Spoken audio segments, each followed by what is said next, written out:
It was a dark and stormy night, the kind that sent shivers down your spine and made you question every creak and groan in the house.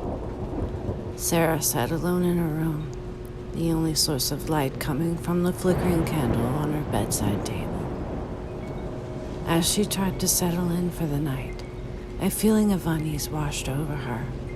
The wind howled outside, rattling the windows and causing the curtains to dance menacingly in the dim light. Sarah tried to shake off the feeling, telling herself it was just her imagination running wild. But then she heard it, a soft whisper coming from the corner of the room. She strained to listen, her heart pounding in her chest. The whisper grew louder, more urgent, and Sarah could make out the words. "I see you, Sarah. I see you." A cold sweat broke out on her forehead as she scanned the room, searching for the source of the voice. But there was nothing there, just the shadows playing tricks on her mind.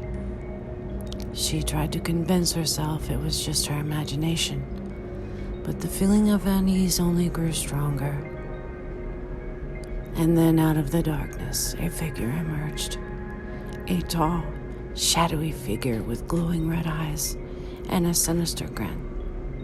Sarah's blood ran cold as she realized she was not alone in the room. The figure began to float towards her, its ghostly hands reaching out to grab her. Sarah screamed, but no sound came out. She tried to run, but her feet felt like they were glued to the floor. The figure drew closer, its eyes burning into hers with a malevolent gaze. And then, just as it was about to reach her, everything went black. When Sarah woke up the next morning, she found herself lying on the floor of her room, the candle burned out and the morning light streaming through the window.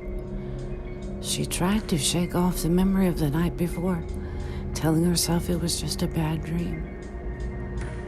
But as she glanced around the room, she saw a faint outline of a figure in the corner, its eyes glowing red in the darkness, and she knew deep down that it was not just a dream.